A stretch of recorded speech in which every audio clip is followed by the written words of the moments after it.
Ang akong kinabuhi. Ako si Christian Tubia. Ako ang agot sa aking pamilya. Ang nanay ko si Ahmad. Ang nanay ko si Albert Tubia. Masaya ako kay buhay pa akong lugar. Tapos namin diyan naluto.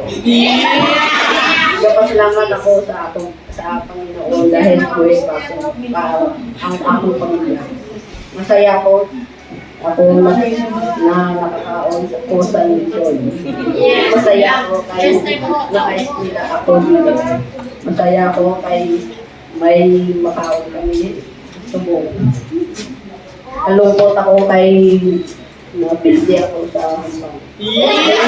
Ako kay napatay ang aking baboy.